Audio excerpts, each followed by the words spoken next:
au cœur du quotidien du Canadien aujourd'hui, Anthony Martineau. Comment ça va, Anto? Ça va très bien, merci. Alors, on commence avec les notes de l'entraînement du jour tenu à Brossard aujourd'hui. Qui c'est qui était là? Qui c'est qui n'était pas là? Comment ça s'est passé? Et qu'est-ce qu'on a bien voulu nous laisser croire ou voir?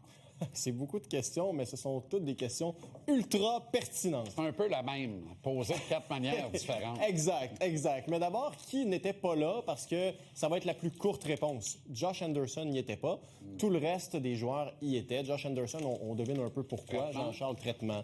On n'a pas spécifié que c'était ça. On n'a pas annoncé en grande pompe, il subit des traitements, mais à voir la façon dont on l'a ciblé tout au long de la soirée du dernier match, on peut présumer qu'il avait besoin de quelques massages. Minimalement. Exactement.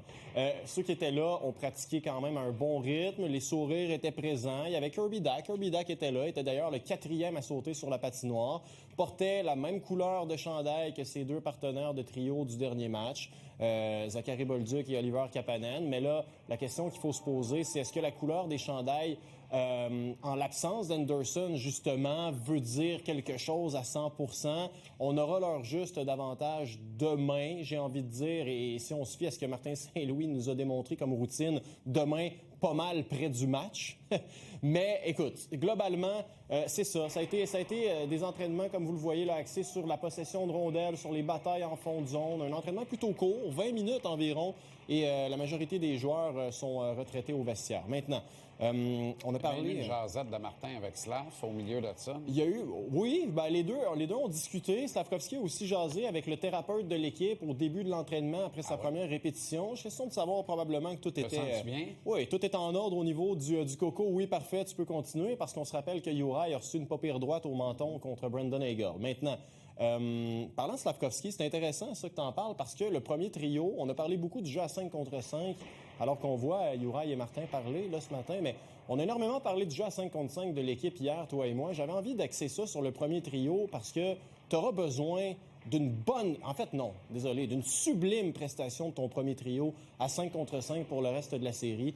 Et présentement, comme on va le voir à l'écran, c'est pas du tout le cas. En fait, c'est tout le contraire présentement. À 5 contre 5, les chiffres parlent d'eux-mêmes. Si on peut mettre à l'écran, justement, le fameux tableau où on parle... Regarde, ça, c'est les points et les tirs. Cole Caulfield, à 5 contre 5, n'a toujours pas de tir au but dans cette série-là. Pas de sens. Ça, c'est inhabituel et c'est surtout de très mauvaise augure quand tu espères marquer des buts. Nick Suzuki a un tir, aucun point. Et Juraj Slavkovski, aucun point encore une fois et 3 tirs. Le Canadien, en termes de Corsi, là, but attendu, là, se classe 56e, ce trio-là, sur 59 de toutes les unités à travers la Ligue nationale. On a eu l'occasion de parler à Caulfield ce matin. Et Caulfield a fait son chemin dans la Ligue nationale. Pourquoi? Parce qu'il a du caractère. Et ce matin, j'ai eu envie d'aller piquer un peu ce caractère-là. Je lui ai demandé, Cole, à quel point ça peut être un facteur de motivation pour toi d'affronter l'un des meilleurs attaquants défensifs de la Ligue, Anthony Cirelli? Sa réponse. Yeah, I mean, you obviously want to play against the best every night, and I think that's what we got right now. Take it as an opportunity and as a challenge to kind of break through here, and hopefully just by piece, we can try to find our way through. Obviously, breaking the puck out in the D zone, you could be better. Neutral zone, kind of find your ways to pick through. Obviously, you got to put pucks behind, pretty often and get them back. So, they do a good job of clogging those things up. So, I think we can be better pretty much everywhere and keep finding little ways to break them down. Bon, Kirby Dach, qui n'est absolument pas un facteur dans la série, est en train d'en devenir un.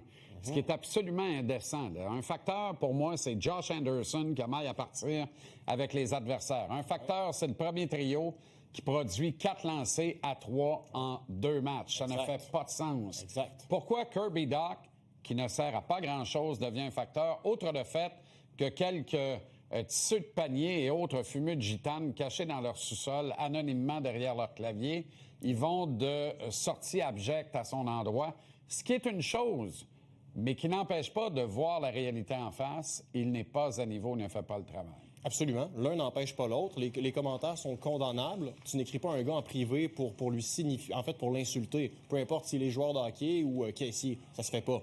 Par contre, sur la glace, il ne livre pas Kirby Dach. Et quand tu parles de distraction, c'en est devenu une, dans le sens qu'on parle davantage des commentaires qu'il a reçus que de son absence sur la patinoire. Et aujourd'hui, quand on a parlé de Kirby Dach, eh bien, c'est le sujet qui a été abordé dans le vestiaire. Alors, Zachary Bolduc et Martin Saint-Louis sur comment on perçoit à l'interne les attaques sur le web envers Kirby. Kirby a d'excellents attributs pour aider notre trio. Puis, là, je vois comme vous tout ce qui se passe. Puis, c'est pas le fun. Je veux dire, c'est toujours plate quand tu vois un de tes coéquipiers. Puis, je comprends que les gens sont passionnés, sont fiers, mais c'est tout ça. On fait de notre mieux, puis tout le monde fait des erreurs. Donc, c'est juste plate de voir ça, mais on tourne la page. We need all hands on deck, fans included. We're not perfect, Guys going to make mistakes, but I can tell you that we have good intentions out there, and I would say stick together. Ça, juste une petite précision, là, c'était la plus longue phrase en termes de mots d'affilée consécutifs de Martin Saint-Louis avec nous aujourd'hui. Ben, elle n'impliquait pas de composition de trio ou autre. Fait que, Ben non. Pour une davantage. Non, pour une deuxième journée consécutive, là, ça se limitait à oui, non, peut-être, pas de commentaires. C'est drôle, hein? As-tu la même impression que moi? Moi, j'ai l'impression que s'il veut apporter des changements et à l'alignement et à la composition des trios, il ne l'aurait pas montré dans un entraînement de 20 minutes à 36 heures du match. Non. Moi, j'attendrais, je ferais rien, puis demain, j'annoncerai mes couleurs. Tu n'as pas à montrer à Tampa immédiatement dans un 20 minutes, une petite séance de 20 minutes aujourd'hui, tes couleurs, puis la composition de tes trios pour le match numéro 3. Hey, le building était plein ce matin. Là. Le complexe CN était rempli de partisans, comme à l'habitude. Les journalistes, on était là en grande quantité. Je suis d'accord avec toi. Puis, tu sais, je te parle du fait qu'il est avare de commentaires, là. De l'autre côté, vous allez avoir Nicolas Cloutier qui est allé voir John Cooper. Et on est aux antipodes. Là. John Cooper respire la joie de vivre, le bonheur. Et pourtant, tu sais, la série, jusqu'à preuve du contraire, je sais, c'est quoi? C'est 1-1. Oui, il est exactement où il voulait être. Gagner une game à domicile. Ouais. C'est une boutade, évidemment. Tu comprends ce que je veux dire? Cooper a joué dans le film. Il sait comment. Fait que, c'est le vétéran dans cette série. Ça paraît présentement. L'avantage de la glace risque de faire du bien au CH, par contre, même si c'est une équipe qui a performé aussi bien, voire davantage sur la route cette année. Oui, mais il y a quand même le fameux facteur du Centre Bell. Tu sais, les joueurs proclament le Centre Bell la mecque du hockey. J'y sais, en série, c'est encore mieux ou pire pour l'adversaire. Évidemment, ça permet à Martin Saint-Louis d'avoir le fameux dernier changement, ce qui pourrait peut-être lui permettre de soutirer Suzuki aux griffes de Cirelli, mais également, ça va permettre à des gars comme Alexandre Texier, que vous allez entendre dans les prochaines secondes, de vivre un baptême éliminatoire au Centre Bell et qui sait, de peut-être aller chercher un second souffle. J'ai jamais joué en série ici, mais ce que j'ai entendu, c'est juste incroyable. Donc, je pense que l'énergie, tu vas l'avoir du public et je pense que c'est ça de jouer à la maison. Tu joues dur de la bonne manière et quand tu joues à la maison, il y a tout le temps quelque chose d'extra et surtout t'es ici à Montréal, ça va donner du plus et puis j'ai hâte. Parle pas comme un gars qui jouera pas demain, lui.